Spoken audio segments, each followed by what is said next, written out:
This channel does not promote any violent, harmful, or illegal activities. All content provided by this channel is meant for an educational purpose only. উদ্বাস্তুদের নাগরিকত্ব প্রাপ্তি form fill up ও SIR সম্পর্কিত প্রশিক্ষণ শিবির। প্রথমে আপনাদের বলি, সেটা হচ্ছে এই যে মতুয়া মহাসংঘের পক্ষ থেকে এই কাজটা আমরা করছি, কিন্তু এই কাজটা শুধুমাত্র মতুয়াদের জন্য নয়। এসআইআর নাম শুনেছেন আপনারা? ইতিমধ্যে শুনে থাকবেন। এসআইআর বিহারে হয়েছে। ৭১ লক্ষ মানুষের ভোটার লিস্ট থেকে নাম বাদ গেছে। আপনারা টিভিতে খবরের কাগজে দেখে থাকবেন। কেউ বলছে ৭১ লক্ষ, কেউ বলছে ৫১ লক্ষ, যাই হোক না কেন, মানুষের ভোটার লিস্ট থেকে নাম বাদ গেছে। আমরা যারা উদ্বাস্তু সমাজের মানুষ, বিশেষ করে মতুয়া নবশূদ্র সমাজের মানুষ, আমাদের মধ্যে এই ভয়টা সবচেয়ে বেশি। কারণ আমরা দেশভাগের ফলে ওপার বাংলা থেকে এসেছি। নাগরিকত্ব নিয়ে একটা আশঙ্কা আমাদের মধ্যে রয়েছে। আমরা ছোট ছোট বিভিন্ন সময় বিভিন্ন অনুষ্ঠান করেছি, কিন্তু আজকে এমন একটা সময়ে আমরা এই প্রোগ্রামটা করছি। নাগরিকত্বের দাবিতে দীর্ঘ লড়াই মতুয়া মহাসংঘ করেছে, সেটা আমরা দেখাবো। সেই লড়াইয়ে আমরা শেষ পর্যায়ে ফিনিশিং স্টেজে পৌঁছেছি। নাগরিকত্ব পাওয়ার জায়গায় আমরা এসে পৌঁছেছি। কিন্তু নাগরিকত্ব পেতে গেলে কারা নাগরিকত্বের জন্য আবেদন করবে, আবার বলছি কারা করবে, কেন করবে, কিভাবে করবে, সেগুলো আমরা এই স্লাইড শোর মাধ্যমে দেখাবো। আমরা শুরু করছি।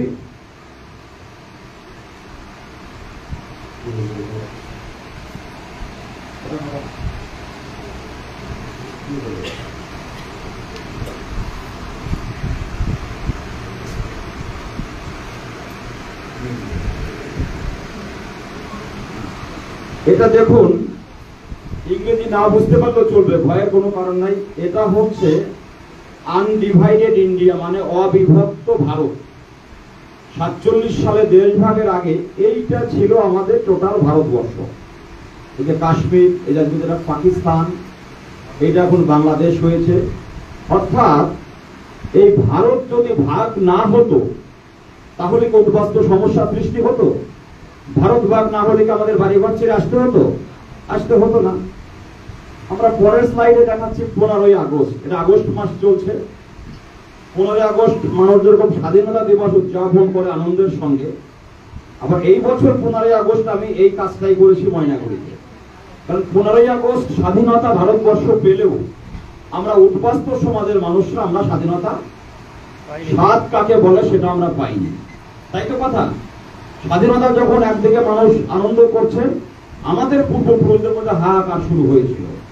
দেশ ভাগ করে এই যে এরকম একটা ভারতবর্ষ হয়েছে। এবার আপনারা দেখুন কি হলো। এটা পাকিস্তান হলো, এই হলো আমাদের আজকের ইন্ডিয়া, এটা হচ্ছে বাংলাদেশ। পাকিস্তান ছিল পূর্ব পাকিস্তান, ইস্ট পাকিস্তান লেখা রয়েছে। পরে সেটা বাংলাদেশ হলো, আমাদের পশ্চিমবঙ্গ হলো। আমরা যারা এখানে বসে রয়েছি, আমরা এই বাংলাদেশের বিভিন্ন স্থান থেকে পশ্চিমবঙ্গ বা ভারতবর্ষের বিভিন্ন জায়গাতে এসেছি। প্রশ্ন হলো, আমরা বাংলাদেশ বা পূর্ব পাকিস্তান থেকে ভারতবর্ষে এলাম কেন? পৃথিবীতে আরো তো অনেক দেশ রয়েছে, সেসব দেশে কেন গেলাম না? কারণটা হলো এই। কারণটা কি? কারণটা হলো, দেশটা তো আমাদের ভারতবর্ষই ছিল। আমরা আমাদের পূর্বপুরুষরা অবিভক্ত ভারতবর্ষেরই নাগরিক। ঠিক আছে। দেশভাগের ফলে কি হলো? দেশভাগের ফল হচ্ছে এটা। এগুলো আপনারা যারা বয়স্করা আছেন, এখনকার জেনারেশন, তারা জানে না। উদ্বাস্তুরা কিভাবে, এটা সব উদ্বাস্তুর চেহারা নয়। যারা উচ্চ শ্রেণীর মানুষ, বিত্তবান মানুষ, তারা ফ্লাইটে এসেছে। কিন্তু আমরা যে সমাজে আছি, আমাদের সমাজের মানুষরা এরকম সামান্য বাক্সপটরা মাথায় করে এরকম ভাবে এসেছে। কেউ ট্রেনে উঠে, ট্রেনের ছাদে উঠে এসেছে। এসে কোথায় এসেছে তারা? দেখেন কোন একটা ফাঁকা জায়গায় তারা আছে। এবার তারা কোথায় যাবে? এই দেখেন তারা কোথায় যাচ্ছে। এইসব জায়গায় মানুষ বসবাস করতে পারে? দেখেন, এটা তো মরিচঝাপির একটা জায়গা। আপনারা মরিচঝাপির গল্প শুনবেন। এই জায়গাতে যারা বসবাস করছিল 100% নবশূদ্র মতুয়া সমাজের মানুষ। এই কাদা মাটির মধ্যেও এরা কিন্তু থাকতে পারেনি। যদি বসুর পুরুষ তাদেরকে নির্মমভাবে হত্যা করে তাদেরকে তাড়িয়েছে এখান থেকে। এটা একটা নদী, এই নদী পার হয়ে খাবারের জল আনতে হতো, এই নৌকা ফুটো করে গুলি করে কুমির দিয়ে খাইয়েছে মানুষকে জ্যোতি বসুর আমলে, সিপিএম এর আমলে, মনে রাখবেন। এই সবটাই কিন্তু উদ্বাস্তু সমাজ, বিশেষভাবে মতুয়া নমশূদ্র সমাজের উপর ঘটনাটা ঘটেছে। দেখুন, স্বজন হারানো, দেশভাগের যন্ত্রণার ছবি, কিছু ছবি আপনাদের সামনে রাখলাম। এই মানুষদেরকে জাতিপুঞ্জের সংজ্ঞায় বলছে, এদেরকে রিফিউজি বলা হয়েছে। আমি একটু আগে বলছিলাম রিফিউজিরা ভারতবর্ষে কেন এলো, যেহেতু অবিভক্ত ভারতবর্ষ ছিল, তখন এই জাতির জনক মহাত্মা গান্ধী এদেরকে ন্যাশনাল কমিটমেন্ট বলছি, জাতীয় প্রতিশ্রুতি। অর্থাৎ আমরা যে ভারতবর্ষে এসছি, জেনে আসি আর না জেনে এসি, মনে রাখতে হবে এদের প্রতি একটা প্রতিশ্রুতি ছিল, আপনারা যদি পাকিস্তানে বা বাংলাদেশে থাকতে না পারেন আপনারা ভারতবর্ষে আসবেন, ভারতবর্ষে এলে ভারত সরকার আপনাদের দায়িত্ব নেবে। এই প্রতিশ্রুতি জাতির জনক মহাত্মা গান্ধীর দেওয়া, এই প্রতিশ্রুতি দেশের প্রথম প্রধানমন্ত্রী পণ্ডিত জওহরলাল নেহরুর দেওয়া, এই প্রতিশ্রুতি সর্দার বল্লভভাই প্যাটেলের দেওয়া, এই প্রতিশ্রুতি দেশের প্রথম রাষ্ট্রপতি ডক্টর রাজেন্দ্র প্রসাদের দেওয়া। অর্থাৎ দেশের প্রধানমন্ত্রী, রাষ্ট্রপতি, স্বরাষ্ট্রমন্ত্রী যদি প্রতিশ্রুতি দেয় তাহলে সেটা কি লোকাল থাকে না, জাতীয় হয়, সেটাকে জাতীয় প্রতিশ্রুতি বলা হয়। আমাদের পূর্বপুরুষরা এই প্রতিশ্রুতি পেয়েছিলাম। প্রতিশ্রুতির বিনিময়ে আমরা কি পেলাম? এই প্রতিশ্রুতির উপর ভিত্তি করে আমাদের দেশে সংবিধান রচনা হয়। তার আগে আমরা দেখাবো, ইনি পণ্ডিত ঠাকুরদাস ভার্গব খুব মূল্যবান কথা বলছেন, যে লক্ষ লক্ষ মানুষ আসছে দেশে আমাদের কথা বলছে, এরা কিন্তু বিদেশি নয়, কিন্তু দেখবেন আমাদের এখনো পুলিশ বিদেশি ভেবে অ্যারেস্ট করে। বাংলাদেশ থেকে যারা আসছে এরা কি বিদেশি? বলছে এদের বিদেশি বললে সেটা হবে মহাপাপ, কারণ দেশভাগের জন্য এরা দায়ী নয়, দায়ী হলো সরকার যারা দেশভাগের সিদ্ধান্ত নিয়েছিল। কোন সরকার? কংগ্রেস সরকার সিদ্ধান্ত নিয়েছিল, তো কংগ্রেস দেশভাগের সিদ্ধান্ত, তারা হচ্ছে দায়ী। দেখুন 2003 সালে মনমোহন সিং আপনারা সকলে ছিলেন, তিনি যখন বিরোধী দলনেতা, তিনিও বলেছিলেন সংখ্যালঘুরা ওখানে নির্যাতনের শিকার, তাদের নাগরিকত্ব দিতে হবে। যে সিপিএম এত বিরোধিতা করে তাদের সর্বোচ্চ লিডার প্রকাশ কারাট, তিনিও কিন্তু মনে করতেন, তাদের একটা পার্টি রেজুলেশন হয়েছিল উদ্বাস্তুদের নাগরিকত্ব দিতে হবে। এত সব প্রতিশ্রুতির পর আমরা কি পেলাম? আমরা একটা সংবিধান পেলাম, যে সংবিধানের উপকার ডক্টর বি.আর. আম্বেদকর দেশের প্রথম রাষ্ট্রপতি ডক্টর রাজেন্দ্র প্রসাদের কাছে তিনি সংবিধান তুলে দিচ্ছেন। এবং 26শে জানুয়ারি এই সংবিধান আপনারা জানেন যে আমরা প্রজাতন্ত্র দিবস পালন করি সবাই মিলে। এই সংবিধানে কি আছে? পার্ট 2-তে সিটিজেনশিপ নিয়ে আলোচনা আছে, নাগরিকত্ব। সিটিজেনশিপ মানে নাগরিকত্ব, এটা মনে রাখতে হবে আপনাদের। মানুষ, আমাদের সমাজের মানুষকে কিভাবে ভোট বোঝানো হচ্ছে। সংবিধানের 5 থেকে পার্ট 2-তে 5 থেকে 11 নম্বর ধারায় নাগরিকত্ব নিয়ে আলোচনা আছে। 11 নম্বর ধারায় স্পষ্ট বলা আছে ভারতবর্ষের নাগরিক কারা হবে এই সিদ্ধান্ত নেওয়ার ক্ষমতা আছে ভারতের পার্লামেন্টের এবং স্বরাষ্ট্র মন্ত্রক ভারত সরকারের। রাজ্য সরকারের কোনো ভূমিকা কিন্তু এখানে নেই। কিন্তু আমরা কি দেখতে পাচ্ছি, আমাদের রাজ্যে নাগরিকত্বের ব্যাপারে সবচেয়ে বেশি কথা বলে আমাদের রাজ্যের মুখ্যমন্ত্রী বা এখানকার নেতারা। কিন্তু নাগরিকত্ব বিষয়ে কার নাগরিকত্ব থাকবে, কিভাবে নাগরিকত্ব হবে, টোটাল ক্ষমতাটা যার হাতে তিনি হচ্ছেন কেন্দ্রের স্বরাষ্ট্রমন্ত্রী। বোঝা গেল কথাটা কি বলছি? স্বরাষ্ট্রমন্ত্রী একটা আইন পাশ করেছে, এবং আপনারা যারা আমাদের মতুয়া সমাজের লোকেরাই এটা বেশি চিৎকার করে কেউ কেউ, যে নিঃশর্ত নাগরিকত্ব দিতে হবে। গোসাই মনে রাখেন, নিঃশর্ত নাগরিকত্বের দাবি। মতুয়ারা বুক ফুরিয়ে একদম বড় বড় গলার স্বর মোটা করে বলছে এরকম নাগরিকত্ব আমরা চাই। আপনাদেরকে বলতে চাই, এই যে সংবিধান, এই সংবিধানের 6-এর বি-এর 2 নম্বর ধারা, এটাই বারে বারে অ্যামেন্ডমেন্ট হয়েছে। কি হয়েছে? সেখানে বলা আছে সেই প্রথম সংবিধানে যারা 48 সালে 19শে জুলাইয়ের আগে এসছেন তাদের একমাত্র নাগরিকত্ব তারা নিঃশর্ত। মনে রাখেন, যারা 1948 সালের 19শে জুলাইয়ের আগে এসেছেন এলেই হলো, তার নাগরিকত্বের কোনো শর্ত নেই। কিন্তু যারা আফটার 19শে জুলাই 1948 সালের পরে এসেছেন, যারা 19শে জুলাই 1948 পরে এসেছেন, তাদের নাগরিকত্ব শর্তাধীন। তাদেরকে আবেদন করে নাগরিকত্ব নিতে হবে, অ্যাপ্লিকেশন করে। কোথায় হাত ওখানে রাখলে হবে না, যদি ছায়া পড়ছে। অন্তত পক্ষে 6 মাস আপনাকে ভারতে বসবাস করতে হবে, আবেদন করতে হবে নাগরিকত্বের, তারপর নাগরিকত্ব পাবেন। তাহলে মানে কি দাঁড়ালো? 1948 সালের 19শে জুলাইয়ের পরে যারা আসছেন তাদের নাগরিকত্ব কি নিঃশর্ত? সেটাও কিন্তু শর্ত। কি আমি বোঝাতে পারছি কথা? এখানে যারা বসে আছেন, যত বয়স্কই হন না কেন, আমার বিশ্বাস প্রত্যেকেই 48 সালের পরে এসছেন। এসে কি আপনারা কেউ একজনও আবেদন করে নাগরিকত্ব নিয়েছেন? একজন কেউ আছেন এখানে?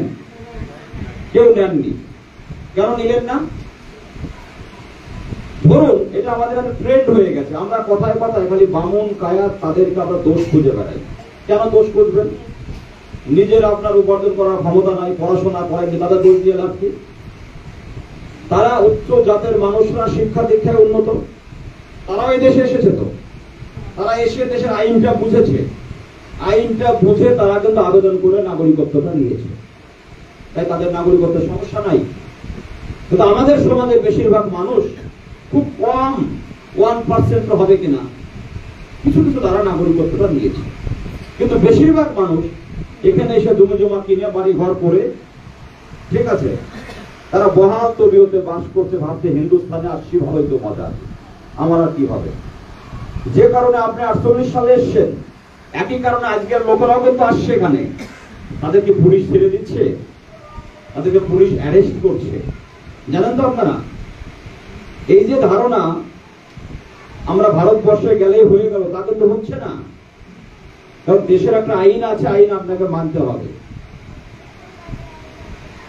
এই যে হলো, তাহলে কি হলো? প্রথম সংবিধান যিনি আম্বেদকর লিখেছিলেন, সেখানেও কিন্তু নাগরিকত্ব নিঃশর্ত, আমাদের জন্য নিঃশর্ত কিন্তু ছিল না। 1955 সালে প্রথম নাগরিকত্ব আইন হলো। সেই আইনের জন্মসূত্রে, উত্তরাধিকার সূত্রে, রেজিস্ট্রেশন এবং ন্যাচারালাইজেশন, 4 ভাবে নাগরিকত্ব পাওয়া যেত। জন্মসূত্রে নাগরিকত্ব মানে কি? আপনি যদি 48-এর পরেও আসেন, আপনি বেনাগরিক আছেন, কিন্তু আপনার ছেলে যদি এখানে জন্মায়, তাহলে সে কিন্তু নাগরিক। এটাকে বলে জন্মসূত্রে নাগরিক। ভারতের মাটিতে যারা জন্মেছে তারাই নাগরিক। ধরুন আপনারা অনেকেই আছেন, ওখান থেকে এসছে, কিন্তু আপনার ছেলে মেয়েরা এখানে জন্মেছে, তাহলে তারা কিন্তু জন্মসূত্রে নাগরিক। আপনারা সিএ নাম শুনেছেন, সিএ নিয়ে আমি অনেক মিটিং করেছি। মনে রাখতে হবে, এই সিএ কিন্তু শুধু 2019 সালে পাস হয়েছে একবার বা প্রথমবার, তা কিন্তু নয়। এর আগে আরো 6 বার সিএ হয়েছে। আপনাকে তার নাম শুনেছেন কখন আগে? কেন শুনলেন না? কারণ আগে যতবার সিএ পাস হয়েছে, প্রত্যেকটা সিএ উদ্বাস্তু সমাজের বিপক্ষে গেছে। আর উদ্বাস্তু সমাজের বিপক্ষে যা যাবে, বা বৃহত্তর হিন্দুদের বিরুদ্ধে যে আইন হবে, সে আইনের বিরুদ্ধে কেউ কথা বলে না। এটা হচ্ছে এখানকার ট্রেন্ড। আমি উদাহরণ দেখাচ্ছি। 1986 সাল, মনে রাখতে হবে, রাজীব গান্ধী যখন দেশের প্রধানমন্ত্রী, প্রথম একটা সিএএ হলো। সিএএ মানে কি? সিটিজেনশিপ অ্যামেন্ডমেন্ট অ্যাক্ট, মানে নাগরিকত্ব সংশোধনী আইন। আপনারা এসআইআর এ, মন্ডল সভাপতি যিনি আছেন তাকে আমি বলছি এটা মনে রাখতে, 1 জুলাই 87 পাবেন। এসআইআর এ 2 ডিসেম্বর 4 পাবেন। কোথা থেকে এলো এগুলো? 86 সালের নাগরিকত্ব আইনে বলা হয়েছে, এই যে জন্মসূত্রে নাগরিক অধিকার ছিল, সেটা এখন থেকে কন্ডিশনাল হলো। জন্মসূত্রে নাগরিক অধিকার কেড়ে নেওয়া হলো। কিরকম? যদি 1 জুলাই 87 আগে কোনো সন্তান জন্মায়, তবে সে জন্মসূত্রে নাগরিক। এর পরে যদি কেউ জন্মায়, তাহলে বাবা মায়ের একজনকে ভারতের নাগরিক হতেই হবে।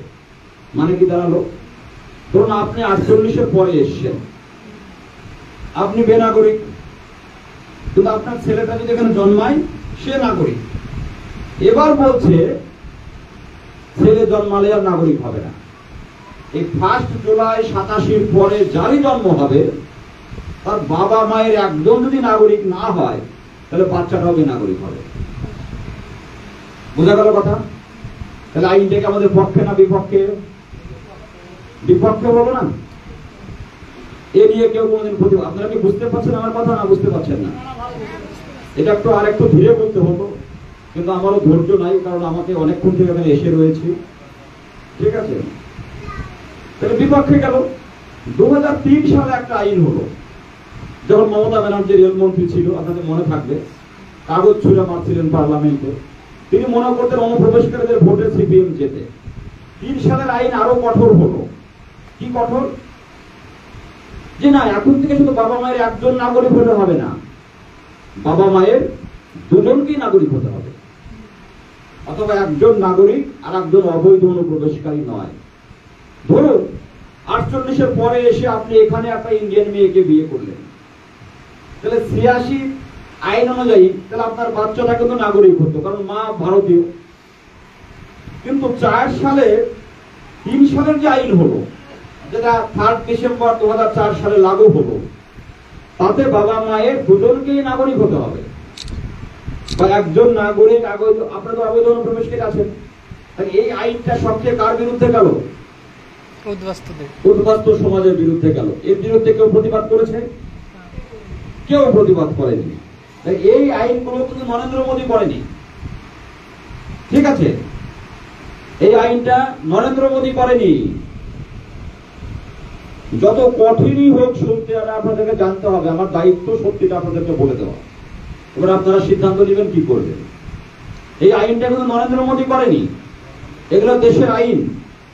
এই আইনের ফলে কি হলো? ইলিগাল মাইগ্রান্ট মানে অবৈধ অনুপ্রবেশকারী। তাহলে আমরা কি হলাম? 19 জুলাই 48-এর পরে আসা মানুষরা অবৈধ অনুপ্রবেশকারী। যারা পাসপোর্ট নিয়ে এসেছিলেন, পাসপোর্ট নিয়ে এসে কি ভারতে থাকার জন্য পাসপোর্ট মানে তো আপনি এখানে আসছেন, 3 মাস থাকবেন, ফেরত যাবেন, কিন্তু আপনি ফেরত না গিয়ে এখানে জমি জমা কিনা বাড়ি ঘর করে থাকলেন। যারা পাসপোর্ট ছাড়া এলেন তারা আবার ফেরত গেলেন না, এই মানুষদেরকে বলা হয় অবৈধ অনুপ্রবেশকারী। অবৈধ অনুপ্রবেশকারীরা কোন দেশের নাগরিকত্বের যোগ্য নয়, আবেদন করারও যোগ্যতা নাই আপনার। আমি কি বোঝাতে পারলাম কি বলছি? কোন কোন স্কুলে দেখবেন ভর্তি হতে গেলে একটা মিনিমাম যোগ্যতা লাগে, বিশ্ববিদ্যালয়ে ভর্তি হতে গেলে একটা যোগ্যতা দরকার, অন্ততপক্ষে বিএ পাস করতে হবে অনার্স নিয়ে, একটা নির্দিষ্ট নম্বর পেতে হবে। অর্থাৎ আমরা যারা উদ্বাস্তু, আমাদের কিন্তু নাগরিকত্বের আবেদন করারও যোগ্য নয়, আমরা অবৈধ। মনে রাখতে হবে, দেশের আইন কিন্তু আপনাকে এখানে থাকার পারমিশন দেয়নি, কিন্তু এই দেশের যারা মানুষ, তারা যারাই হোক, রাজবংশী হোক, আদিবাসী হোক, স্থানীয় হিন্দু মুসলমান যারাই হোক, তারা যদি মাখনলাল বিশ্বাস এখানে আসার পর তার বিরুদ্ধে কমপ্লেন করতো, এই লোকটা বাংলাদেশ থেকে এসছে, কেন থাকবে এই দেশে, পুলিশ আপনাকে ধরে নিয়ে বের করে দিয়ে জেলখানে করতো। আইন আপনাকে প্রোটেকশন দেয়নি, আপনাকে রক্ষা করেছে যারা এই দেশের দেশভাগের পরেও যারা এখানে ছিলেন, এখানকার মানুষ, তারা। আমি সব মিটিংয়ে যে কথা বলি, কিন্তু উদ্বাস্তু সমাজের মানুষকে মনে রাখতে হবে, যারা এখানকার আদিম অধিবাসী, তাদের প্রতি আমাদের কৃতজ্ঞ থাকতে হবে। দেশের আইন আপনাকে প্রোটেকশন দেয়নি, কিন্তু এই মানুষগুলোর ভালোবাসা, সহযোগিতায় আপনি আপনার ছেলেটাকে স্কুলে ভর্তি করাতে পেরেছেন, আপনি জমি কিনতে পেরেছেন, আপনি ভোটার লিস্টে নাম তুলতে পেরেছেন। এটা কিন্তু ভুলে গেলে হবে না। এই অবৈধ অনুপ্রবেশকারীরা দেশের নাগরিকত্বের যোগ্য নয়। আপনাদের মধ্যে জানেন সবাই যারা উদ্বাস্তু, ভয় কাকে বলে অনেকেই দেখেছেন। বাংলাদেশি জনতার বিরুদ্ধে মামলা হচ্ছে, পুলিশ হিসেব খুঁজে বেড়াচ্ছে, শুনেছেন কিনা গল্প? এসব আরো কারো ক্ষেত্রে জীবনে ঘটেছে। এইভাবে কি মানুষ জীবন বাঁচাতে পারে? তাহলে আমাদের প্রতিশ্রুতি ছিল আমাদের সব দেওয়া হবে, কিন্তু কিছু দেওয়া হলো না। এই জায়গা থেকে নরক জীবন, নরক যন্ত্রণার জীবন যাকে বলে, সেই জীবন আমিও কাটিয়েছি, এখনো কাটাচ্ছি। সেখান থেকে রক্ষা করতে এগিয়ে এলেন নরেন্দ্র মোদী। তিনি 14 সালে ক্ষমতায় বসলেন। আপনারা ছবি তুলে নিয়ে যাবেন, গিয়ে চেক করবেন, গুগলে দেখতে পাবেন। 7ই সেপ্টেম্বর 2015 সাল তিনি তার পার্লামেন্টে একটা অর্ডার বানালেন, অর্ডার মানে আদেশ, পার্লামেন্টের এত ক্ষমতা আছে, সেই অর্ডারে আমাদেরকে মানে বাংলাদেশ, পাকিস্তান, আফগানিস্তান থেকে যারা এসেছেন, হিন্দু, শিখ, বুদ্ধিস্ট, জৈন, পার্সি, খ্রিস্টান এবং 14 সালের 31শে ডিসেম্বরের আগে এসেছেন, তাদেরকে অবৈধ অনুপ্রবেশকারী থেকে অব্যাহতি দেওয়া হলো। মানে অবৈধ অনুপ্রবেশকারীর বিরুদ্ধে যে কেউ যখন তখন স্টেপ নিতে পারে। নরেন্দ্র মোদী কি করলেন? আপনাকে অবৈধ অনুপ্রবেশকারী থেকে অব্যাহতি দিলেন, আপনি আর অবৈধ অনুপ্রবেশকারী থাকলেন না। এত বড় কাজ কেউ করেছে আমাদের জন্য? যারা আমরা বাঙালি বাঙালি বাঙালি, হিন্দু বাঙালি বলে চিৎকার করছি, কোন বাঙালি নেতা এই কাজটা করেছে? নাম বলেন, একটা নেতার নাম বলেন। যাদের তো বাঙালি প্রেম, বাঙালির জন্য একেবারে দরদ উঠছে যাদের, তারা তো এই আইনের বিরোধিতা করছে। যে আইনে উদ্বাস্তু হিন্দুরা পায়ের তলায় শক্ত করে মাটি পেয়েছে, তারা এই আইনের বিরোধিতা করছে। তাহলে আমরা কি উদ্বাস্তুরা বাঙালি নই? আমরা কি বাঙালি না বাঙালি? বাঙালি। তাহলে আমাদের এই বাঙালি অস্তিত্বের যারা বিরোধিতা করে, তারা বাঙালি প্রেমী কেমন করে হয়? তাহলে যারা বুঝতে হবে আইনের বিরোধিতা করে, তারা উদ্বাস্তু সমাজের ভয়ানক শত্রু মনে রাখতে হবে। মানে এর থেকে বড় শত্রু আর পৃথিবীতে কেউ হয় না। কি কাকু, তাই কিনা বলেন? আপনাকে যে অবৈধ অনুপ্রবেশকারী থেকে অব্যাহতি দিল, এবার কেউ কেউ বলছেন আইনটা 14 শতাব্দী কেন করলো, 25 শতাব্দী কেন করলো না? তার উত্তর আপনাদের বলছি। নরেন্দ্র মোদী ক্ষমতায় বসে কবে? 14 সালে, ঠিক আছে। তিনি 15 সালে 7ই সেপ্টেম্বরে অর্ডারটা পাস করলেন। তাহলে একটা অর্ডার পাস করতে গেলেও তো তার পিছনে কিছু কাজ করতে হয়। তাহলে 15 সালে 7ই সেপ্টেম্বর যে অর্ডার পাস করলেন, তাকে একটা নির্দিষ্ট সময় তো ধরতে হবে। হাইয়েস্ট সময় ছিল 31শে ডিসেম্বর 2014। তাহলে 15 সালে 7ই সেপ্টেম্বর তিনি কি 25 সালের আইন তৈরি করে যেতে পারেন? এই বাস্তবটা বুঝে নেন। কিন্তু বুঝতে পারলেন কি বললাম? নরেন্দ্র মোদীর পক্ষে যা করা সম্ভব ছিল সবটাই করেছে, কোথাও কার্পণ্য করেনি।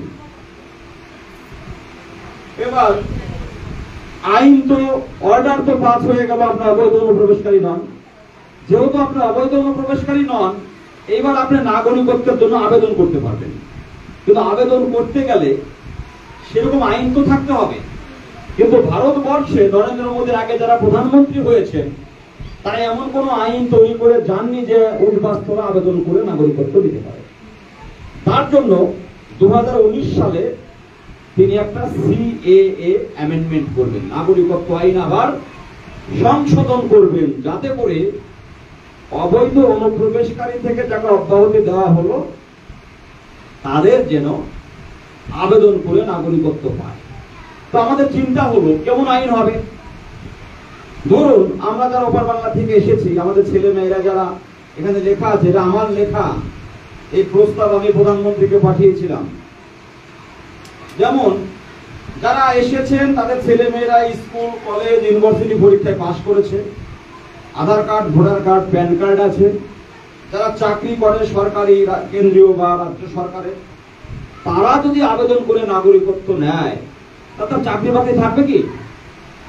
মানে আমি যদি আবেদন করি নাগরিকত্ব, মানে আমি তো নাগরিক নই। তাহলে নাগরিক না হয়ে আমি চাকরি করছি কেমন করে? মাখন পোষায় যদি এখন আবেদন করে নাগরিকত্বের জন্য, মাখন পোষায় জমি কিনেছিল অবৈধ অনুপ্রবেশকারী, বেআইনি, তাহলে মাখন পোষায় কেমন করে আবেদন করবে? বোঝা গেল না কথাটা কি বলছে? মাখন পোষায় তো ভোট দেয়, আধার কার্ড, ভোটার কার্ড সব আছে, তাহলে কি হবে? এর উত্তরে না, লাইট জ্বালালে হবে না, লাইট জ্বালাতে চলবে না। এর উত্তরে দেখেন, আমরা দেখব আইনটা যখন তৈরি হয়েছে, এইখানে সেই উত্তর দিয়ে দিয়েছে। এই উত্তরে বাংলা মানে হচ্ছে এটা, যারা এই আইন অনুযায়ী আবেদন করবেন, আবেদন যেদিন করবেন, ধরুন আজকে আপনি আবেদন করলেন, আবেদন করার পর রিসিপ্ট কপি হাতে পাবেন।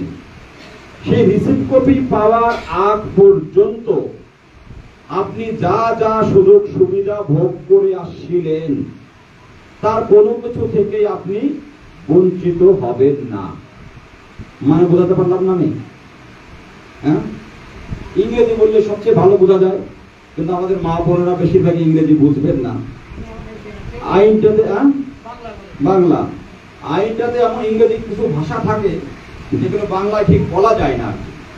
বলছে যে provided further that the person who makes application for citizenship, যিনি নাগরিকত্বের জন্য আবেদন করবেন, আন্ডার দিস সেকশন, এই সেকশনের অধীনে, shall not be deprived, deprived তো কথা মনে বোঝেন, তারা ডিপ্রাইভড হবেন না, বঞ্চিত হবেন না, of his rights and privileges, rights মানে অধিকার, প্রিভিলেজ মানে সুযোগ সুবিধা। আপনি যে অধিকার এবং সুযোগ সুবিধা ভোগ করে আসছেন, যা যা আপনি আধার কার্ড, ভোটার কার্ড, জমি জমা, চাকরি বাকরি, ব্যবসা বাণিজ্য, বাড়ি ঘর, যা কিছু, এর কোনো কিছু থেকে আপনি বঞ্চিত হবেন না। বুঝাতে পারলাম কথাটা? প্রশ্ন করেছিলাম, উত্তর পেয়েছি। তাহলে এরা আমাদের জন্য ভেবেছে, জন্য এই কথাটা লিখেছে। এরকম আইন পৃথিবীতে কোনোদিন কেউ তৈরি করেনি। তাহলে আমাদের কথা ভেবেই করেছে তো। এইবার তাহলে সিএ, যদি প্রশ্ন করা লোকে সিএ কি, সিএ আর কিচ্ছু না। সিএ হলো যারা বাংলাদেশ, পাকিস্তান, আফগানিস্তান থেকে এসছে, অন্য কোনো দেশ থেকে আসলে হবে না। যারা হিন্দু, শিখ, বুদ্ধিস্ট, জৈন, পার্সি, খ্রিস্টান, শিখ, এই সম্প্রদায়ের মানুষ, অন্য সম্প্রদায় বলে হবে না। যারা 31শে ডিসেম্বর 14 সালের আগে এসছেন, আপনি পাসপোর্ট করে আসুন বা দালাল ধরে পালিয়ে আসুন, তাদের নাগরিকত্ব দেওয়ার আইন। তাহলে এই সিএটা কাদের জন্য? যারা বাংলাদেশ থেকে এসেছেন, আমি পাকিস্তান, আফগানিস্তান ছেড়ে দিলাম, যারা বাংলাদেশ থেকে যারা এসেছেন, যারা আসেননি তাদের নয়। বোঝা গেল? ধরেন প্রণব মজুমদার এই দেশেরই মানুষ, এই আইনের সঙ্গে উনি কোনো সম্পর্ক নেই। যারা এখানকার রাজবংশী সমাজের মানুষ, এই আইন তাদের সঙ্গে কোনো সম্পর্ক নেই। যারা ভারতীয় মুসলমান, এই আইন তাদের সঙ্গে কোনো সম্পর্ক নেই। বোঝা গেল? এই আইনটা কাদের জন্য? না, যারা এসেছে তাদের জন্য। আপনি আসার পরে যদি আপনার সন্তান এখানে জন্মায়, এই আইন কিন্তু তার জন্য নয়। বোঝা গেল কি বলছি? যে বাচ্চারা জন্মেছে তার জন্য নয়, শুধু যারা এসেছেন, এবং আসতে হবে 14 সালের 31শে ডিসেম্বরের আগে। আপনাকে হতে হবে হিন্দু, শিখ, বুদ্ধিস্ট, জৈন, পার্সি বা খ্রিস্টান, এবং আপনাকে বাংলাদেশ, পাকিস্তান বা আফগানিস্তান থেকে আসতে হবে। আমি কি বোঝাতে পারলাম? সিএটা কি? তখনই বলেছিলাম যে বাচ্চাটাকে নিয়ে বাইরে যান আর কি। ঠিক আছে, এরা কোনোদিন সিরিয়াস হবে না, আমাদের সমাজের মানুষরা কখনো হবে না। ঠিক আছে, মোবাইলটা দয়া করে বন্ধ রাখবেন, কারণ এগুলো বলতে আমার গলা দিয়ে রক্ত উঠে যাওয়ার উপক্রম আর কি। আপনাদের কাছে মনে হচ্ছে একটু বলছি আর কি, আমিও তো মানুষ। তাহলে বোঝা যাচ্ছে, আমি বোঝাতে পারলাম কি বলছি? তাহলে সিএটা হচ্ছে 3টি দেশ থেকে যারা এসছে, যারা এই সম্প্রদায়ের, এবং যারা 14 সালে 31শে ডিসেম্বরের আগে এসছে, তাদের জন্যই সিএ। এবার এটা একটা গৌরবজনক সংগ্রামের ইতিহাস আছে। কখনো মনে হতে পারে ভারতবর্ষে কত প্রধানমন্ত্রী এলো আর গেল, তারা তো উপবাস, ওদের কথা কেউ ভাবলো না। নরেন্দ্র মোদী হঠাৎ ভাবলেন কেন? কেন ভাবলেন? নরেন্দ্র মোদীর সঙ্গে আমাদের কি সম্পর্ক? নরেন্দ্র মোদী তো বাঙালি নন, নরেন্দ্র মোদী মতুয়া নন, নরেন্দ্র মোদী নমশূদ্র নন, তিনি তো গুজরাটি। তিনি গুজরাটের 14 বছরের মুখ্যমন্ত্রী ছিলেন, তিনি দেশের প্রধানমন্ত্রী হলেন। ভারতবর্ষে কত কাজ সব বাদ দিয়ে এই সমাজের মানুষদের মুক্তির জন্য তিনি আইন করতে গেলেন কেন? এর কারণ হচ্ছে ইতিহাস আছে। চিনেন উনিকে আপনারা, মতোয়ারা চিনবেন তো, বিআর ঠাকুর, নমশূদ্র সমাজের প্রথম ব্যারিস্টার। তিনিও কিন্তু এই দেশে আসার পর নাগরিকত্ব সমস্যা, উদ্বাস্তু জীবনের উন্নতির জন্য লড়াই করেছেন। 2003 সালের যে আইনটি তৈরি হলো দিদিমণির তৎপরতায়, যেখানে বাবা মায়ের দুজনকে নাগরিক হতে হবে বলা হলো, তার বিরুদ্ধে কেউ প্রতিবাদ করেনি। কোন ইস্কন করেনি, রামকৃষ্ণ মিশন করেনি, ভারত সেবাশ্রম সংঘ করেনি, অনুকূল সংঘ করেনি, কোন শ্রীগুরু সংঘ করেনি। মতুয়া মহাসংঘের যিনি বর্তমান মহাসংঘাধিপতি আমাদের শ্রদ্ধেয় সুব্রত ঠাকুর, তিনি ঠাকুরনগরে 4 দিন অনশন করেছিলেন 2003 সালের আইনের বিরুদ্ধে। এই ছবিটা দেখে চিনতে পাচ্ছেন, বড় মা বীণাপাণি দেবী, তার ছেলে মঞ্জুর কৃষ্ণ ঠাকুর, কপিল কৃষ্ণ ঠাকুর, একদিকে মুকুল রায়, একদিকে গৌতম দেব। তারিখটা কত দেখতে পাচ্ছেন পিছন দিকে, 28শে ডিসেম্বর 2010। এটা মনে থাকবে আপনাদের, কলকাতা মেট্রো চ্যানেলে মতোয়ারা দখল করে ফেলেছিল কলকাতা, নাগরিকত্বের দাবিতে মতোয়ারা সমাবেশ করেছিল। সেখানে তৃণমূল এবং সিপিএম এর লিডাররা গেছিলেন, গিয়ে তারা প্রতিশ্রুতি দিয়েছিলেন 11 সালের লোকসভা ভোটে যে 42 জন এমপি হবে, যে দলেরই হোক না কেন, তারা দিল্লিতে যাবেন, নাগরিকত্ব আইন সংশোধন করে উৎপাদকদের নাগরিকত্ব দেওয়ার ব্যবস্থা করবেন। আমি যেটা বলতে চাইছি, তাহলে সেই দিন তৃণমূল এবং সিপিএম এটা তো মেনে নিয়েছিল এদের নাগরিকত্ব সমস্যা আছে, নাগরিকত্ব সমস্যা সমাধান করতে গেলে নাগরিকত্ব আইন সংশোধন হওয়া দরকার। আমার মুখের কথা বিশ্বাস করতে হবে না, আমি প্রমাণ দিয়ে বলছি, তথ্য প্রমাণ দিয়ে বলছি। এটা ছবিটা দেখা যাচ্ছে নরেন্দ্র মোদীর প্রতিশ্রুতি। কার কাছে প্রতিশ্রুতি?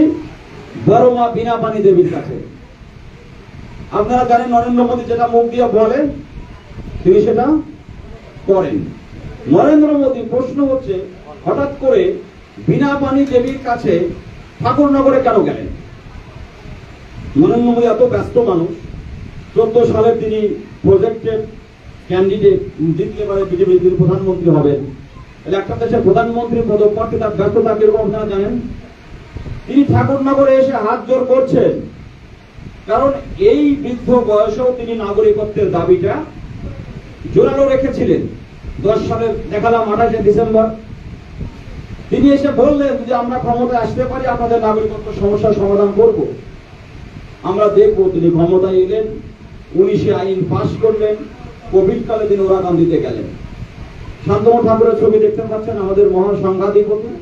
তার ঠাকুরদা যে আন্দোলনটা শুরু করেছিলেন তিনি সেই কাজটা শেষ করলেন।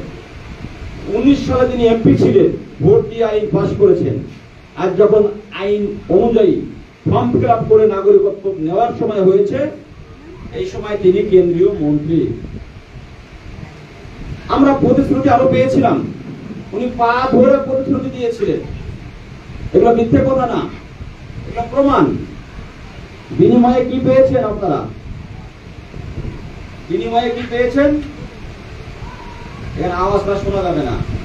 বলছে রঘু চাঁদ গরু চাঁদ। আরে পিছনে ফিরে তাকাবেন। কি ঠিক বললাম তো? মনে আছে নাকি ভুলে গেছেন? না না, মতোয়ারা ভুলবে কেন? ভুলেননি তো?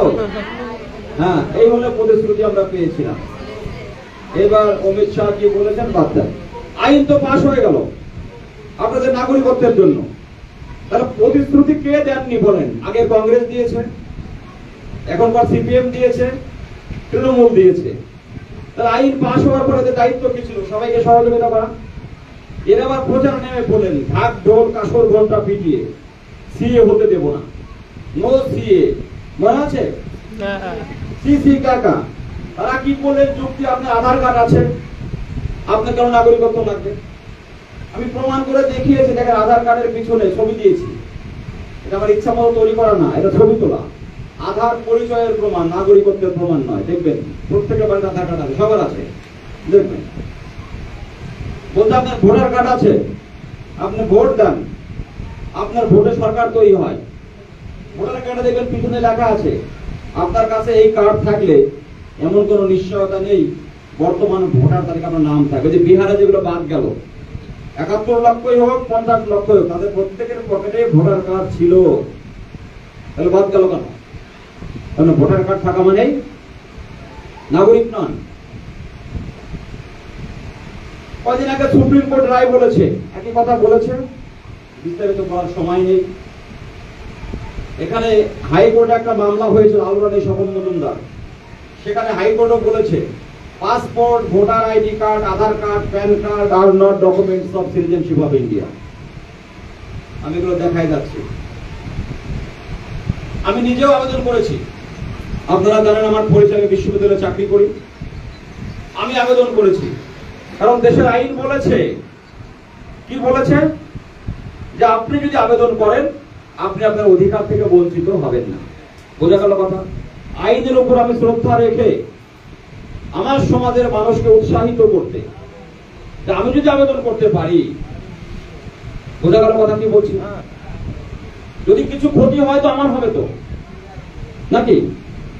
যদি আইনের মধ্যে গলতি থাকে, ভুল থাকে, তাহলে তো আমার ফাঁসির চাইতে বড় শাস্তি হবে, আমার জেনারেশন শেষ হয়ে যাবে। আমি ফর্ম ফিল আপ আগে করেছি, এখনো পর্যন্ত যা যা অধিকার ছিল মাইনাও পাচ্ছি, ইউনিভার্সিটিও পড়াচ্ছি, এখন কোনো অসুবিধা হচ্ছে না আমার। তাহলে এবার বুঝতে পারলেন যে নাগরিকত্ব আইন জটিলতাটা কোথায়। যারা আপনারা অযথা তর্ক করছেন, দূর কিছু হবে না, থাকতেই পারেন। তো আশা করি আপনারা সকলে ভিডিওগুলো দেখলেন একদম প্রথম থেকে শেষ পর্যন্ত। এই প্রত্যেকটা ক্যাম্প কিন্তু প্রত্যেকটা ডিস্ট্রিক্টেই হচ্ছে, জলপাইগুড়ি থেকে শুরু করে বালুরঘাট, উত্তর দিনাজপুর, প্রত্যেকটা জেলাতেই কিন্তু হবে। কিছু জেলাতে কিন্তু ইতিমধ্যে সিএ ক্যাম্পের মাধ্যমে অ্যাপ্লিকেশন জমাও নেওয়া হচ্ছে, আর কিছু কিছু ক্যাম্পে এরকম কিন্তু আপনাদের বোঝানো হচ্ছে যে সিএটা কীভাবে আপনারা আবেদন করতে পারেন, কারা কারা নাগরিকত্ব পাবে, কিভাবে পাবে।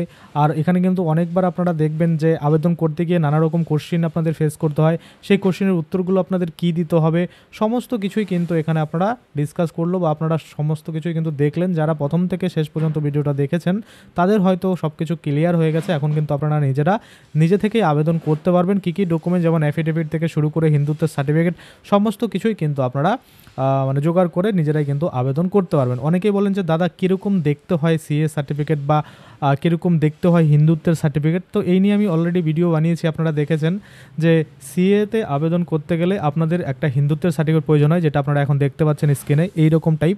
এবং আপনাদের কিন্তু সিএতে আবেদন করার পরে যে সার্টিফিকেটটা পেয়ে থাকেন ন্যাচারালাইজেশন সার্টিফিকেট, সেটাও কিন্তু আমি দেখিয়েছি যে সিএ সার্টিফিকেট। আপনারা যারা আগের ভিডিওগুলো দেখেছেন তারা কিন্তু প্রতিনিয়ত দেখেছেন যে কীরকম টাইপ দেখতে হয়। তো দেখতে যেমনই হোক না কেন, এই ক্যাম্পগুলো যদি আপনারা অ্যাটেম্প করেন তাহলে কিন্তু এখানে ডিটেলসে যখন সব কিছু বলবে আপনারা কিন্তু সেগুলো নোট ডাউন করে সেগুলো কিন্তু যা যা জোগাড় করার প্রসেস রয়েছে সমস্ত কিছুই নিজেরা জানতে পারেন। কারণ আপনাদের মনে অনেক কোশ্চিন রয়েছে, দাদা আমরা এত সালে এসেছি, আমাদের এই নেই ওই নেই, কীভাবে তাহলে আমরা আসবো। এই যে দেখুন আপনারা এখন ডিসপ্লেতে দেখতে পাচ্ছেন এইরকম কিন্তু সার্টিফিকেট আপনারা পাবেন সিএতে আবেদন করে। আশা করি আপনারা বুঝতে পারছেন, সমস্ত কিছুই আপনারা ডিটেলসে ভিডিওতে শুনলেন এবং বুঝতে পারছেন যে কীভাবে আপনাদের কি কিন্তু আবেদন করতে হবে। তারপরে যদি আপনাদের কোনো প্রবলেম থাকে অবশ্যই, যেমন এই যে 3টে এফিডেভিট বানানো নিয়ে, বা ধরুন হিন্দুত্বের সার্টিফিকেট ফর্ম ফিল আপ নিয়ে, বা কোথা থেকে আপনারা পাবেন, কোন ডিস্ট্রিক্টে পাবেন, সমস্ত কিছুই কিন্তু আমি আপডেট দিয়ে থাকি। যেমন নটারিগুলো কীভাবে লিখতে হবে, সমস্ত কিছু আপডেট রয়েছে। আপনারা ডেসক্রিপশন বক্স চেক করুন, ওখানে দেখবেন লিঙ্ক রয়েছে, তো ওখানে ক্লিক করে আপনারা পেয়ে যাবেন। যেমন জেলাভিত্তিক সিএ ক্যাম্প, জেলাভিত্তিক হিন্দুত্বের সার্টিফিকেট দেওয়ার ঠিকানা, তারপরে আপনাদের 3টে এফিডেভিটের যে ড্রাফট ফরম্যাট রয়েছে সেটা ডাউনলোডের লিঙ্ক, সমস্ত কিছুই কিন্তু দেওয়া রয়েছে।